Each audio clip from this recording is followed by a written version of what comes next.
안녕하세요. 7급 공무원 탕탕송입니다. 저는 23년, 24년 7급 시험에서 연속으로 평균 95점 이상의 점수를 받았고 23년, 24년 모든 7, 9급 행정학 시험에서 안정적인 고득점을 받아왔습니다. 제가 스스로 터득해온 팁들을 최대한 담아냈으니 영상 꼼꼼히 보시고 행정학 고득점으로 원하는 시험 합격하시길 바랄게요.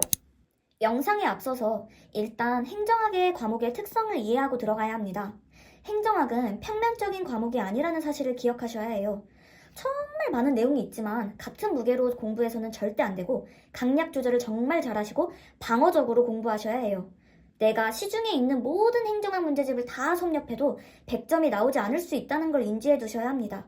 그리고 행정학 100점을 맞지 않았더라도 합격엔 지장이 없다는 사실도 기억하셔야 해요. 우리는 합격을 위한 수험 행정학을 하고 있다는 사실 명심하세요. 1번. 목차를 적극 활용하자. 행정학은 정말 흐름과 뼈대가 중요한 과목입니다. 역사에서 흐름이 중요하듯이 행정학도 시대의 변화에 따라 조직이나 돈 관리 방법이나 사람 관리 방법들이 변해가는 거거든요. 어떻게 보면 다 우리 일상에 녹아있는 이야기들로 구성이 되어 있어요. 세부적인 내용이 다 휘발되어도 이런 뼈대만 튼튼하게 잘 세워져 있으면 벼락치기를 통해서 금방 복구할 수 있고 시험 때 안정적인 고득점이 나올 수 있습니다. 저는 황철군 선생님의 버드 아이뷰를 적극 활용했습니다. A4 용지 한 장에 행정학의 전범위의 목차가 담겨 있어서 내가 지금 어디쯤을 배우고 있고 내가 지금 배우는 게 다음 단원과 어떻게 연결되는지 계속 인지를 하면서 공부할 수 있습니다. 행정학의 방대함과 휘발성 때문에 어려워하시는 분들이 많은데 이러한 거시적인 체계를 먼저 잡고 들어가면 내가 행정학의 전반적인 것들을 알고 있다는 것 덕분에 그런 불안감이 좀 덜어질 수 있습니다. 그리고 이렇게 빨간색으로 표시된 부분은 저의 시험 직전까지 약점 파트였습니다. 이런 식으로 목차에 표시를 해두면 공부의 우선순위를 설정을 할 수가 있습니다. 행정학 회독을 하다 보면 총론에 너무 힘을 실어가지고 이렇게 뒤로 갈수록 지방 파트로 갈수록 날림 회독을 하게 되는 경우가 많습니다. 이러한 경우를 목차를 활용해가지고 극복할 수 있는데요. 약점부터 이렇게 공략을 한 다음에 차근차근 회독을 하기 시작하면 조금 더 밸런스 있는 회독을 할 수가 있습니다. 또 회독이 끝나고 다른 과목을 하고 행정학을 돌아오면 내가 행정학에서 어떤 부분이 약점이었는지를 까먹게 되는 경우가 있습니다. 이때 목차에 이렇게 체크 표시를 해놓고 돌아오면 과거에 내가 이 부분이 약점이었구나를 인지하면서 회독을 시작할 수 있기 때문에 훨씬 더 능률적이고 능동적으로 공부할 수 있습니다. 정책학은 크게 정책이 무엇인지 그리고 정책이 어떤 과정으로 이루어져 있는지로 구성이 되어 있어요. 이렇게 정책이 어떻게 형성이 되고 결정이 되고 집행이 되며 평가가 되느냐 이렇게 타임라인 순으로 이어져 있습니다. 이게 정책학의 전부예요. 이렇게 보면 되게 간단하고 당연한 내용이죠. 근데 뼈대를 잡지 않고 공부를 하면 쓰레기통 모형, 조슨 로빈슨, 나카무라, 윌답스키, 사바티어 이런 학자들과 이론들만 둥둥둥둥 떠다니는 상태가 되고 심지어 이게 정책학에서 나온 학자인지도 모르는 상태가 돼요. 이 상태가 되면 행정학의 휘발성이 정말 높아집니다. 그리고 이 상태로 아무리 회독을 거듭해봤자 저 학자들의 이름만 선명해질 뿐 행정학의 체계를 잡을 수 없습니다. 반드시 뼈대를 잘 만들어주세요. 저는 제가 한 장의 흐름 정리한 자료를 지속적으로 보며 뼈대를 탄탄하게 세워나갔고 이렇게 세운 뼈대는 장기 기억으로 전환이 되었습니다. 그래서 시험 본 지 3달이 되어가는 지금도 선명하게 기억이 남아 있습니다. 그리고 저는 이러한 뼈대가 있기 때문에 다 휘발된 시점에서도 조금만 다시 공부하면 행정학 고득점이 나오겠구나 하는 스스로의 확신이 있습니다. 이러한 믿음과 확신이 합격에 있어서 가장 중요하다고 생각하는데 그 밑거름이 바로 목차입니다. 목차를 왜 꽉 잡고 가셔야 되는지 아시겠죠? 2.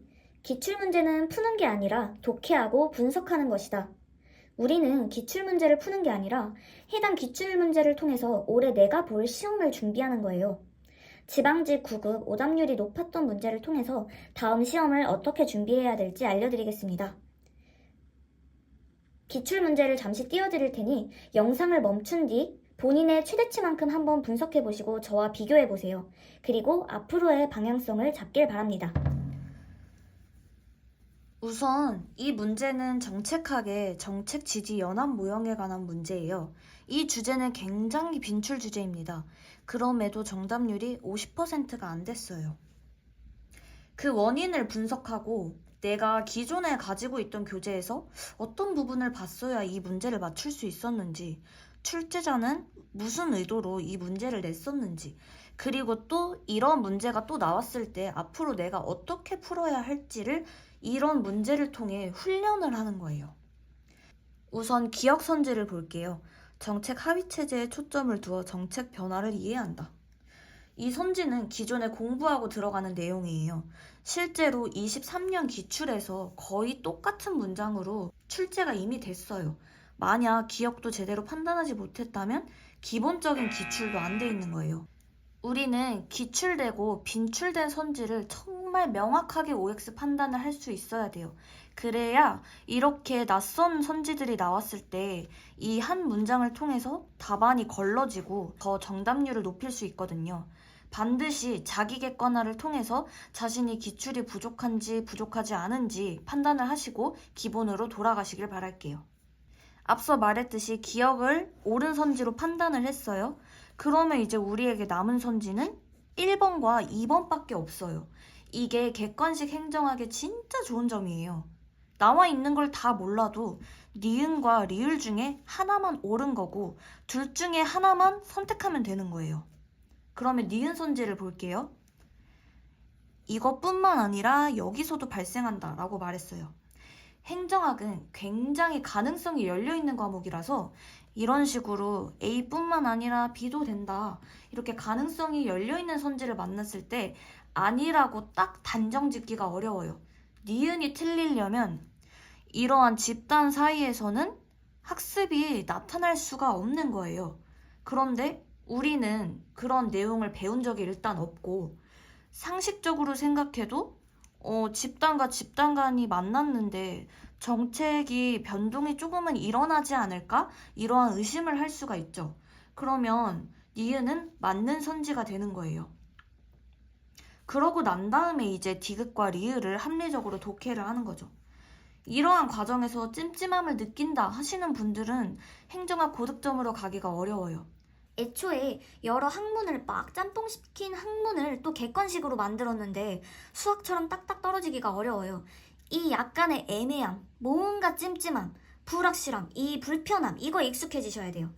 특히나 옳은 선지들은 틀렸다고 보기 어려우면 그냥 맞는 거예요. 왜 맞아? 라는 의문을 갖지 마세요.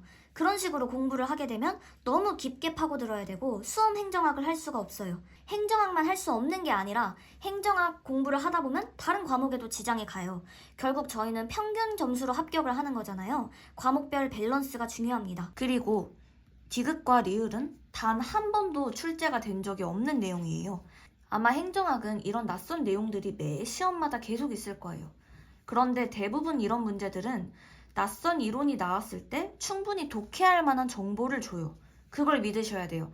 내가 뭔가 공부를 덜 해서 이 내용이 낯선 게 아니에요. 만약에 시험장에 갔는데 내용이 낯설다. 그러면 그냥 새로운 내용이 나온 거고 나뿐만 아니라 다른 사람들도 다 모르는 상태로 푸는 거예요. 그런 상황에서 내가 어떻게 추론하고 소거할 것인가를 끊임없이 기출문제 푸는 과정에서 고민해봐야 하는 거예요. 이 정도면 맞는 선지구나. 이 정도면 틀린 선지다. 라는 자신만의 OX 판단 기준을 명확하게 체화하셔야 합니다. 그리고 그 상태로 시험장에 들어가셔야 돼요. 그렇지 못한 상태로 시험장에 들어가시면 운에 따라서 행정학 점수가 들쭉날쭉할 거고 약간 행정학 시험이 찍기 시험과 비슷한 느낌이 드실 거예요. 그리고 이러한 기준을 설정하는 데는 누가 떠먹여줄 수가 없어요. 스스로 계속 분석하면서 만들어 나가는 거예요. 그 과정이 바로 기출문제 분석 과정입니다. 이제 디귿과 리을 선지를 한번 볼게요. 신념의 종류에 대해 설명하고 있어요. 이렇게 신념의 종류가 많으면 한번 적어봅시다. 규범 신념, 핵심 신념, 2차적인 신념 이렇게 있어요. 아무래도 규범에서 이쪽으로 갈수록 좀 약한 신념, 좀 변화할 수 있는 신념 이런 느낌이 들죠. 그 정도 느낌만 있으면 이제 디귿과 리을을 푸는데 지장이 없어요. 한번 디귿부터 읽어볼게요. 행정규칙, 예산배분, 규정의 해석에 대한 결정은 정책 핵심 신념과 관련된다. 행정규칙, 규정의 해석. 좀 변화 가능성이 있는 것들이죠. 규정은 언제든지 해석이 바뀔 수 있는 거고 법률도 자주 바뀌는데 그 하위 법규인 행정규칙, 당연히 좀 내부 상황에 따라 쉽게 바뀔 수 있는 부분이죠. 예산도 그냥 나라 상황에 따라서 예산의 배분은 항상 바뀔 수 있죠. 이렇게 변동 가능성이 큰 아이들이 핵심 신념과 관련돼 있다고 서술돼 있어요. 뭔가 좀 안 맞는다는 느낌이 들어야 돼요. 이쪽으로 갈수록 더 변화 가능성이 있는 아이들이잖아요. 그러면 얘랑 혹시 바꿔내지 않았을까? 뭔가 매칭이 이상하다 하면서 좀 X, 작은 X 표시 정도 해놓고 넘어갑니다. 그리고 리을은 규범적 핵심 신념이 특정 정책에 적용된대요. 규범적은 약간 가장 근본적인 핵심 신념인 것 같아요. 근데 일부분에서만 적용된대요. 이 특정이라는 워딩이 완전 크게 볼드처럼 막 이렇게 다가와야 돼요. 뭔가 둘이 안 맞아. 이것도 뭔가 이거 두 개를 바꿔낸 거 아니야? 하는 의심이 들어야 돼요. 이 정도 의심하고 이제 선지를 판단하면 됩니다. 우리 아까 기억은 명확히 맞다고 판단을 했어요. 그러면 니은과 리을의 싸움이에요. 니은과 리을의 싸움인데 어느 쪽으로 가야 될까요? 당연히 니은으로 가야 돼요. 니은은 틀린 근거가 없어요. 바꿔냈을 만한 포인트 자체가 없어. 그냥 그럴 수 있는 얘기로 나열돼 있어. 근데 이거를 리을을 고른다? 이거는 정말 잘못된 판단이죠. 디귿과 리을은 기출문제를 계속 분석을 하다 보면 인사혁신처가 굉장히 좋아하는 이 바꿔내기 포인트가 있거든요. 그거를 다 활용한 문제인 게 보여요. 이게 바로 객관식 행정학을 푸는 방법입니다. 기존 기출과 빈출에서 OX 판단을 딱 하고 나머지는 합리적으로 일단 독해해보고 추론해보고 예상해보는 거예요. 이건 찍기가 아니에요. 기출을 계속 분석하다 보니까 이런 오답 패턴들이 딱 눈에 들어오고 옳은 선지는 옳다고 판단할 수 있는 거예요. 여기서 정말 잘못된 행정학 공부법은 이걸 푼 다음에 규범적 핵심 신념을 막 외워요. 그 다음에 2차적인 측면을 막 외우고 핵심 신념을 막 외워. 그 다음에 이제 이 문제를 풀 때 외워서 푸는 거예요. 정책 핵심 신념에 이것들이 없었어. X야. 그리고 규범적 핵심 신념에 이거 아니었어. 기억에 의존해서 X야. 그래서 1번이야. 이렇게 풀면 진짜 행정학 점수가 오를 수가 없어요. 이런 식으로 공부하면 낯선 문제가 나왔을 때 대비할 수 없고 우리가 일단 내가 용량이 정해져 있잖아요. 이런 쓸데없는 것들을 막 외우기 시작하면 기억 손지를 판단을 못하게 되는 시점이 올 거예요. 너무나도 당연한 선지들이 약간의 물음표가 생겨요. 왜냐면 우리는 기억할 수 있는 게 한정적이니까. 이런 식으로 공부하면 절대 안 됩니다. 외워야 될 건 외우고 이렇게 건져야 될 거는 건지기만 하고 넘어가야 돼요. 방금 24년 지방직 9급 문제를 통해서 행정학이 좋아하는 바꿔내기 출제 포인트를 설명해 드렸는데 조금 더 쉽게 간결하게 설명해 드리겠습니다. 아보카도는 초록색이다. 이 문장은 맞는 걸까요? 틀린 걸까요? 어떻게 보면 이 문장이 맞을 수 있겠지만 아보카도에 초록색이 아닌 것이 있을 수도 있고 아예 초록색은 아니라서 틀리다고 볼 수도 있겠죠? 행정학이 딱 성격이 이래요. 그래서 객관식 행정학 기출은 이렇게 내지 않아요. 명확한 기준이 없어서 판단하기 애매하니까요. 행정학은 추상적이고 주관적일 수 있기 때문에 무언가 비교 대상을 두고 출제하는 경우가 대부분이에요. 아까 문장과 비교해보세요. 아보카도는 딸기보다 초록색에 가깝다. 이런 식의 출제가 행정학의 출제예요. 이런 식으로 비교군을 설정하니까 문장이 완전히 맞는 문장이 되었죠. 아보카도는 딸기보다 초록색에 가깝다. 너무나도 맞는 문장이에요. 행정학은 이런 식으로 비교 대상을 주로 설정해서 출제가 돼요. 그리고 오답 패턴에 대해 설명해 드리겠습니다. 아보카도는 빨간색이고 딸기는 초록색이다. 이렇게 아보카도와 딸기를 바꿔서 냅니다. 누가 봐도 두 설명이 바뀐 것을 알 수가 있죠. 이 패턴이 매칭을 바꿔내는 거고 인사혁신처가 정말 좋아하는 출제 방식입니다. 추상적이고 주관적인 행정학에 대한 내용들이 이렇게 비교군을 설정함으로써 명확한 OX 판단이 가능하게끔 만드는 것인데요. 이 패턴을 기출문제를 통해 체화하게 되면 행정학이 재밌어지기 시작합니다. 반드시 자신만의 판단 기준을 만들어 보세요. 세 번째, 강약 조절을 잘 하자. 지역에 매몰되지 말자. 양을 함부로 늘리지 말자. 행정학은 크게 3단계로 이루어져 있어요. 영상 처음에 말했듯이 강약 조절이 정말 중요한 과목이라서 반드시 우선순위를 설정해두고 공부를 시작하셔야 해요. 1단계는 정말 최소한의 공부량에 해당돼요. 이것까지 안 하고 모의고사 왕창 사서 푼다던가 행정학은 해도 점수가 안 오르네, 안 되나 보다 이러시면 절대 안 돼요. 이건 진짜 수험생이라면 해야 할 최소한의 양이에요. 그리고 이걸 다 한 번씩 푼다는 의미가 아니라 제가 아까 보여드렸던 그런 분석 과정까지 거치고 체화까지 하는 걸 말하는 거예요. 이것까지 하면 9급 합격할 수 있어요. 그리고 우리가 공부할 때에는 1단계에 가장 많은 힘을 실어야 합니다. 그리고 1단계는 암기도 꼼꼼히 해야 하고요. 어떤 문제를 만났을 때 이거 23년 지방직 9급 문제네? 이 정도는 되게 해야 해요. 그리고 1단계를 다 봤으니까 2단계로 넘어가자가 아니고 1단계를 끊임없이 보면서 남는 시간에 2단계, 3단계로 메꾸는 거예요. 1단계만 봐도 시간이 모자라. 그럼 2단계 보시면 안 돼요. 8, 90점까지 탄탄하게 만들어주는 게 결국은 1단계예요. 이 기반 없이 그냥 2단계, 3단계로 넘어가면 그냥 무너져요. 와르르르르 무너질 거예요. 회독수가 늘수록 1단계를 회독하는 시간이 줄어들겠죠? 그 남는 시간에 이제 2단계, 3단계 볼 시간들이 늘어나는 거예요. 1단계 다 봤으니 2단계다. 이런 개념이 아니라는 것을 반드시 명심하세요. 그리고 2단계까지 완벽하게 하시면 9급은 어느 직렬에 응시하든 합격이 보장될 거예요. 그리고 7급도 운이 따라줬을 때 합격할 수 있어요.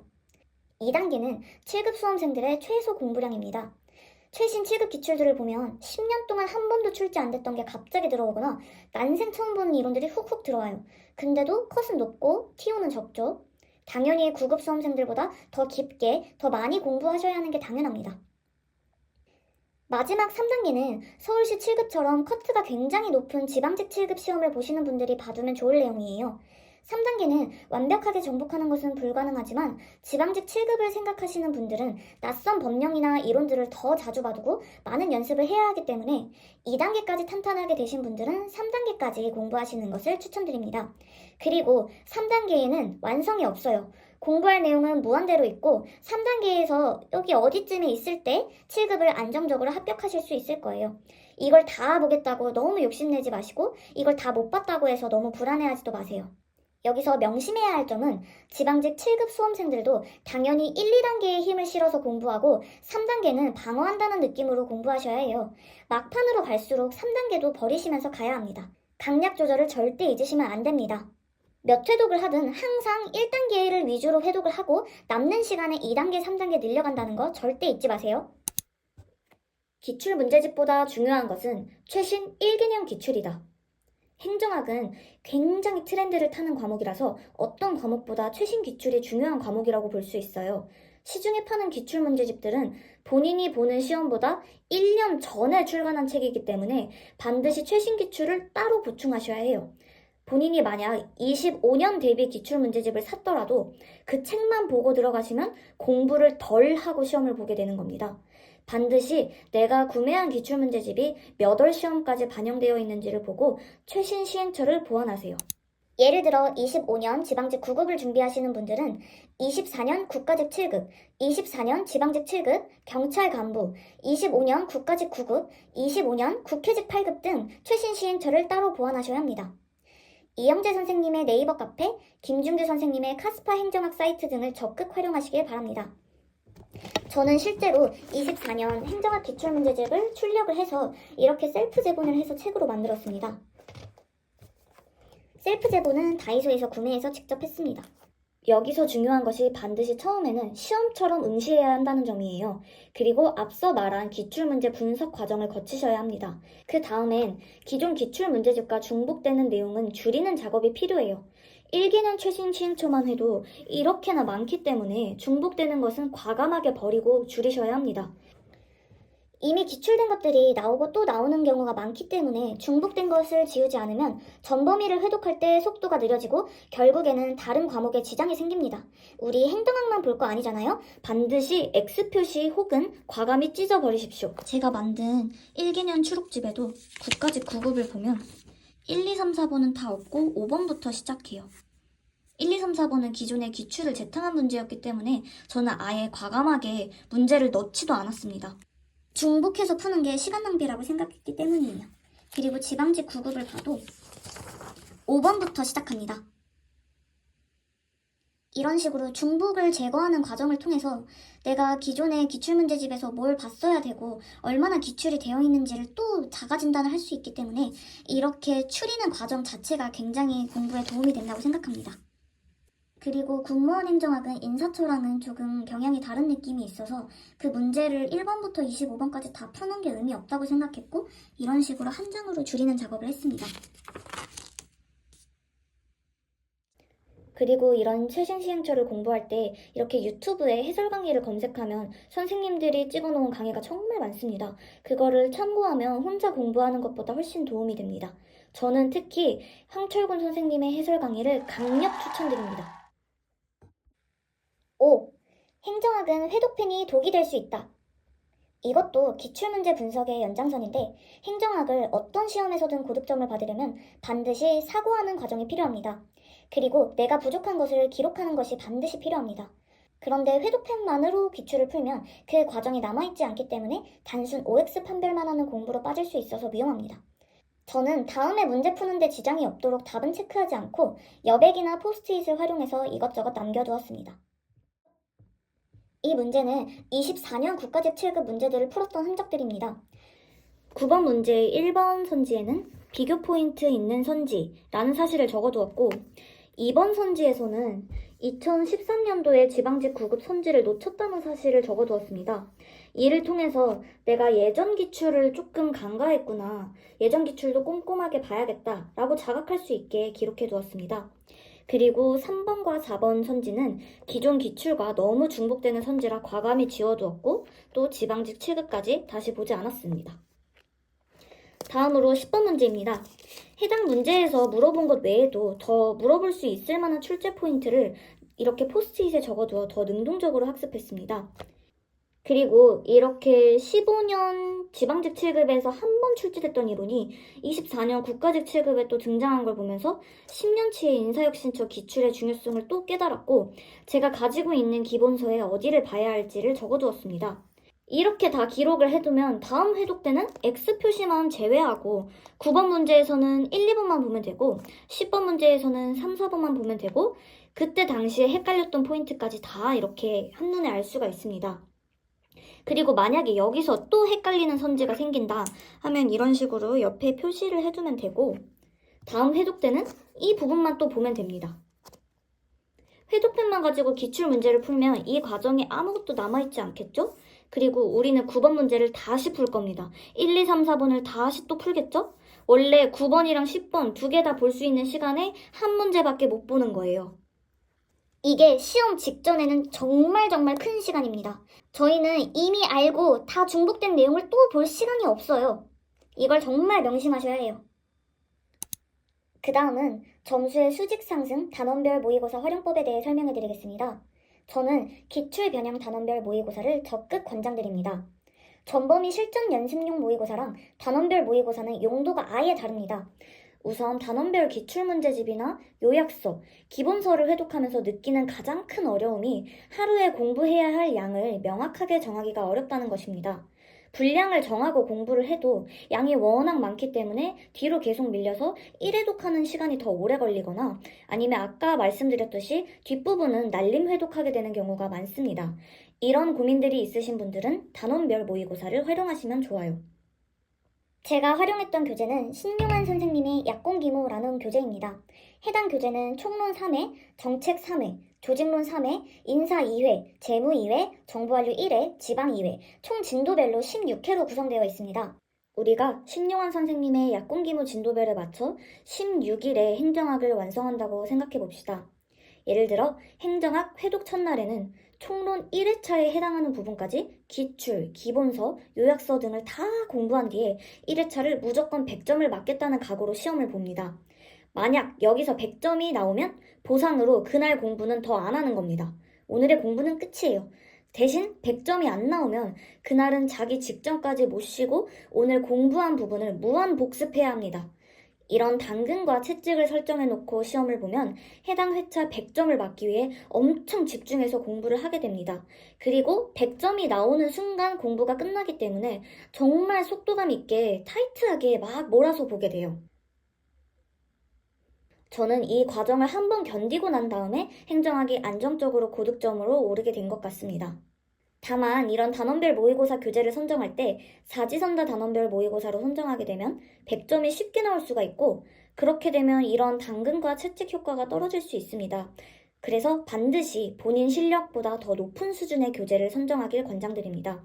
그리고 단원별 모의고사는 도구로서 사용하는 거지 메인 교재가 절대 아닙니다.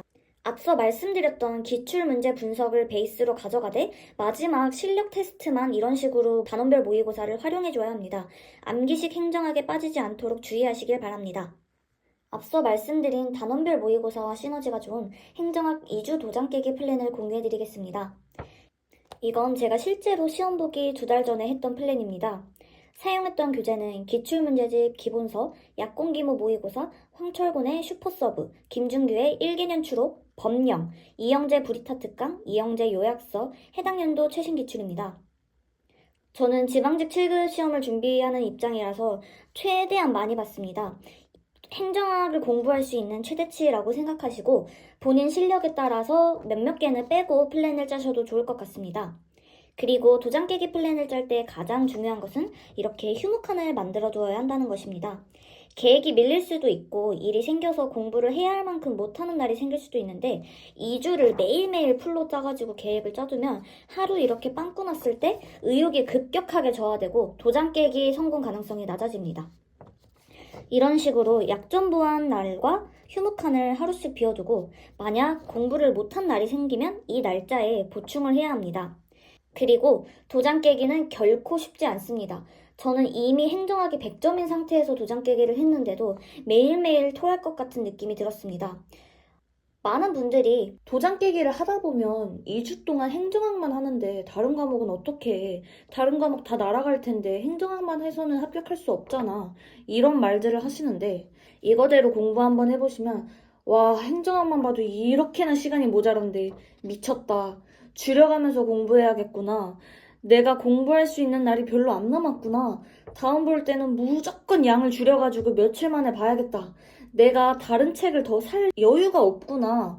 나 진짜 시험에 불합격할 수도 있겠는데? 이걸 진짜 깨닫게 됩니다. 저도 이거 못 끝내면 7급 못 붙는다. 이런 마음가짐으로 했습니다. 단순히 그냥 2주 동안 행정학 한 과목 훌짜 이런 개념이 아니에요. 또 이 도장 깨기가 끝나면 다시는 이만큼 꼼꼼하게 행정학 공부할 일 없을 겁니다. 매번 도장 깨기 할 때마다 2주씩 보는 게 아니에요. 다음 회독 때 반드시 이거보다 시간이 줄어야 합니다. 그러면 내용을 줄여야겠죠? 이렇게 많은데 어떻게 다음에 날짜를 더 줄여서 볼 수 있겠어요? 다음 볼 때 시간이 줄어든다는 것은 오늘 공부할 때 다음 것까지 생각하고 공부해야 되는 거예요. 이제 버려가면서 추려가면서 공부를 해야 하는 거고 정말 이번이 마지막 꼼꼼하게 볼 기회인 거예요. 내가 본 것 중에 시험 때까지 다시는 못 보는 게 생기는 거예요. 그런 생각하면서 기출이랑 기본서 읽으시면 심장이 막 뛸 거예요. 오늘 본 게 마지막이라고? 시험 때까지 다시는 안 볼 수도 있는 거라고? 이렇게 생각하시면 오늘 하루 절대 그냥 날리지 못합니다. 대충 공부할 수가 없어요. 오늘 대충 공부하면 불합격으로 이어질 테니까요. 어떤 마음가짐으로 공부하셔야 되는지 아시겠나요? 이건 직접 안 해보면 절대 모릅니다. 도장 깨기 안 해보신 분들 이 플랜 믿고 일단 한번 해보세요. 공부하는 마음가짐 자체가 달라지실 겁니다. 앞서서 도장 깨기를 할 때 양을 줄여야 한다고 말씀드렸는데 양을 어떻게 줄여요? 라는 질문이 많아서 이렇게 직접 설명을 해드리겠습니다. 우선 이 부분은 조직론의 동기 이론에 대한 파트예요. 그 중에 허즈버그 동기 이론을 예시로 설명을 드리겠습니다. 이 이론은 조직 구성원에게 불만을 주는 요인과 만족을 주는 요인이 아예 별개라고 설명하는 이론이에요. 행정학을 1, 2회독 하셨으면 어떤 이론인지 대충 아실 거예요. 기출문제를 보면 허즈버그에서 동기 요인으로 옳지 않은 것, 위생 요인으로 옳지 않은 것, 땡땡은 동기 요인에 속한다, 땡땡은 만족 요인에 속한다. 이 문제들을 다 보면 공통적으로 동기 요인이랑 위생 요인을 구분해야 된다는 걸 알 수 있어요. 이 문제를 4개를 다 풀 필요가 없고 그냥 우리는 위생 요인이랑 동기 요인이랑 구별할 줄 알면 되는 거예요. 심지어 여기 선지를 보면 임금, 책임감 거의 복사 붙여넣기 문제인 걸 알 수 있어요. 이거를 중복해서 매번 푼다 정말 시간 낭비입니다. 물론 1, 2회독 할 때야 당연히 반복하면서 풀어야 그냥 자동으로 외워지고 이해도 되고 좋죠. 근데 언제까지고 이걸 계속 반복해서 풀 수는 없어요. 우리에게 주어진 시간은 얼마 없습니다. 중복을 반드시 줄이고 압축해서 효율적으로 공부해야 합니다. 그래서 저는 허즈버그와 관련된 문제들을 다 이렇게 지워버렸어요. 그리고 정말 많은 문제에 이곳저곳 찢어져 있던 것들을 이거 하나에 때려 넣었어요. 모든 기출을 봐도 이것만 보면 커버가 되게끔요. 이 문제를 보면 동기 요인을 모두 고르시오. 내가 이거 다 고를 수 있으면 기출문제 더 안 봐도 되는 거예요. 그리고 혹시 허즈버그 이론 중에 이 위생 요인이랑 동기 요인이랑 구별하는 거 말고 외에 다른 포인트들이 발견된다면 그 선지는 그냥 살려놓으면 되는 거예요. 우리는 이 2개를 구별하는 문제들을 다 하나로 합친 것 뿐이에요. 처음 해독할 때는 옳지 않은 거 이거 읽고 풀고 이거 읽고 풀고 얘도 읽고 풀고 얘도 읽고 풀고 얘도 읽고 풀고 엄청 오래 걸렸어요. 근데 이제 막판 회독 볼 때는 허즈버그 동기 요인 성취, 승진, 책임감 어쩌고 저쩌고 맞군 끝. 여기서 더 눈길 안 주고 넘어가는 거예요. 시간이 한 10분의 1로 단축될 거예요. 이런 식으로 줄이는 겁니다. 그리고 행정법과 헌법과 같은 법 과목은 중복이 다 제거가 된 OX 문제집들이 출간이 되는데 행정학은 이게 좀 상대적으로 봐야 되기 때문에 개별 OX 문제집만으로 공부하기엔 리스크가 너무 커요. 그래서 이런 식으로 사지선다 문제집을 활용해서 줄여가는 것을 추천드립니다. 이번 행정학 공부법 영상은 여기까지입니다. 제가 가진 행정학 노하우 중에 아직 절반도 풀지 못했는데요. 구독과 좋아요, 알림 설정 해주시고 댓글까지 남겨주시면 다음 영상 때는 더 알차고 더 유익한 영상으로 찾아오겠습니다. 그리고 제가 7급 공부하는 동안 내내 스트리밍을 진행했었는데요.